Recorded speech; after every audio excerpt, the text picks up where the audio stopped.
Cowboys are 6-6 in the last 20 seasons, a win percentage that's third best in the league in that span. Now, Philly took both matchups last season and is looking for 3 straight wins versus the Cowboys for the first time since the 3-game win streak versus Dallas from 2003 to 2004. And look at those Philly streets. It will be a beautiful 75 degrees there in Philly for kickoff at Lincoln Financial Field. I know Philly fans cannot wait. And who better to kick off the season than our Sal Paolantonio? So Sal, you have the pulse on Link. What can you share about the atmosphere we should expect in tonight's opener featuring the reigning Super Bowl champions? Happy football season to you, Christine. Look at this spectacular day we have here in South Philadelphia to kick off the NFL season. Philadelphia Eagles hosting the Dallas Cowboys, as I like to call it, a little rumble in the concrete jungle tonight here in South Philadelphia. And fans were lining up at 5:45 when I arrived here this morning, 14 hours early to tailgate. It's a madhouse here in South Philly. Always interesting, crazy for Dallas week in Philadelphia, but it came a little bit early. The football gods gave us a Christmas gift in September, and it's really, really beautiful out here today for a great game. But this game is going to be a little bit different because you have so many new moving parts on offense and on defense. And the Super Bowl champs come out hot with Saquon Barkley, who was named the #1 player in the NFL by his peers. But he said, going against this new defensive coordinator, Matt Eberflus of the Dallas Cowboys, it's all about in-game adjustments. Listen to this. That's probably my favorite part of football. It's like chess, especially week 1. There's things that we put out on film that teams know, the stuff that we haven't.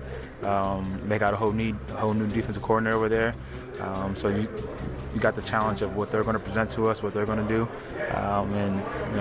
Throughout the game, you got to find what's working and find what's not working and capitalize.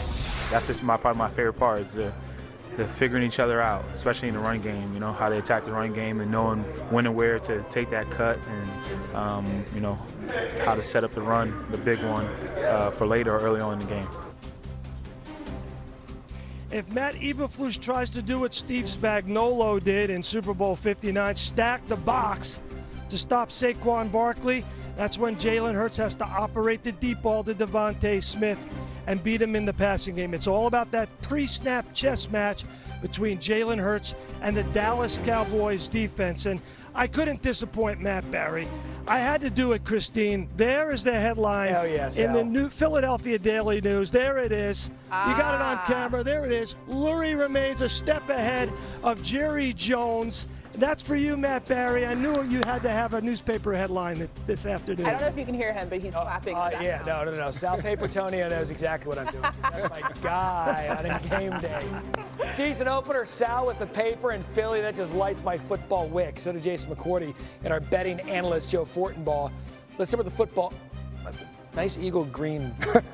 Last time we wore it, they won the Super Bowl. We. Okay. Was I not cheering and betting on them? It's true.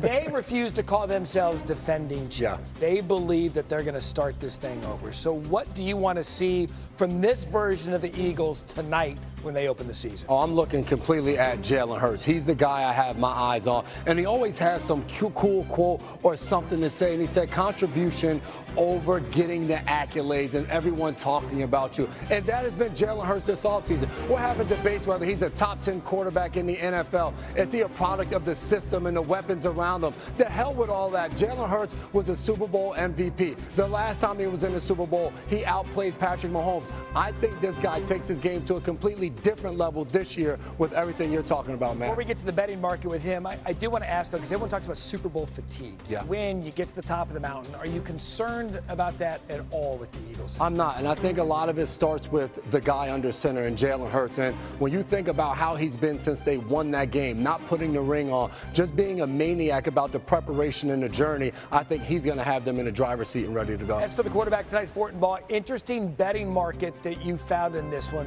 What do you like with Jalen? His rushing attempts is 9.5. I like the over. That means we need 10 to win, and it seems like a big number, but go back to last year.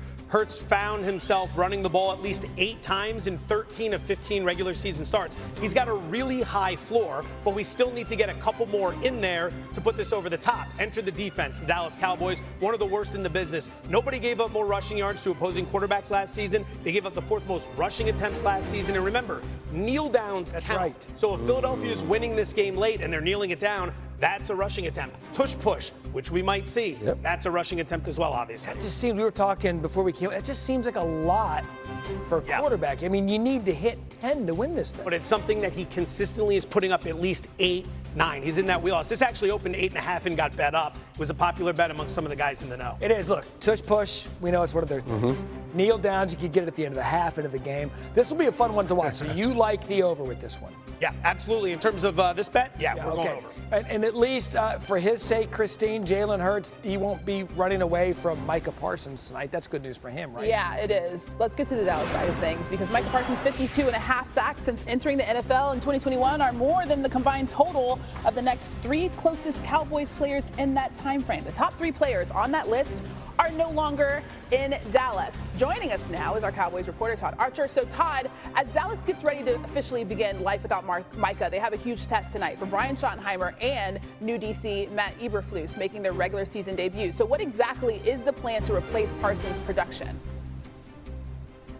Yeah, it won't be just one guy, right? Think of it as a pitching staff in baseball. Micah was the ace. Now the Cowboys, they feel what they have left is a bunch of number 2 and number 3 starters, and they can generate pass rush through their scheme and bringing extra attackers against the Eagles. But you have Dante Fowler, Sam Williams, who didn't play last year because of a torn ACL, and Marshawn Nealon, a second-round pick last year, and this year's second-round pick, Donovan Ezeraku. And let me go to Ezeraku here for a second. He grew up about 30 minutes from here, an Eagles fan, his entire family filled with Eagles fans. He said the second that he got drafted, you're no longer Eagles fans, you're Cowboys fans. Another interesting moment this week when we were talking to him in the locker room, he wears number 41. He was asked, hey, you going to take number 11? He's like, no, I'm not going to do that. So in some ways, he's looking to make his own name and his own number.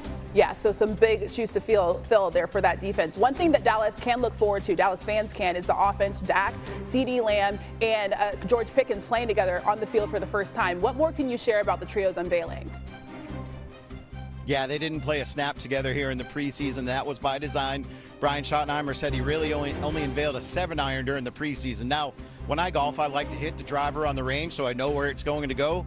They're entering this one a little bit blind, but Schottenheimer didn't want to give away too many secrets. This is Dak Prescott's first start in 305 days from that hamstring tear.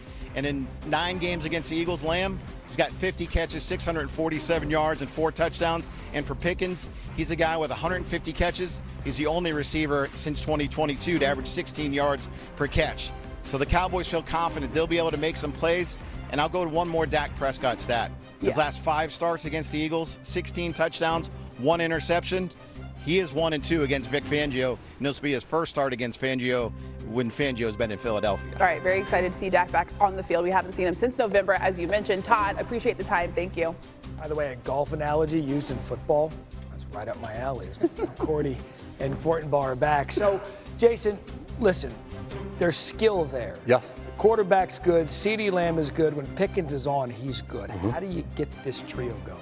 Well, Matt, I don't play golf, so to Todd's point, when you talk about my golf game, if I even connect with the ball, I have no idea where it's going. And I think that's the challenge for this Philly defense. You walk in, and because they weren't out there in the preseason, you have no idea what Schottenheimer's plans are to unveil George Pickens and CeeDee Lamb on the outside. For the Cowboys offense, the quarterback and the wide receiver duo need to be the best on the field tonight. They need to show up Jalen Hurts and his duo of wide receivers, getting the ball down the field and testing that cornerback that's going to start opposite Quinyon Mitchell. I would say the one area where the Cowboys have struggled the past couple of seasons, they can't do it again if they want to win big time, is the running game. Javonte Williams comes in, Jayden Blue, the rookie. How do you like this running game? Because without it, I don't know that Dak Prescott's got a chance to succeed at a high level if he can't rely on his running game. Absolutely, and that's the one thing that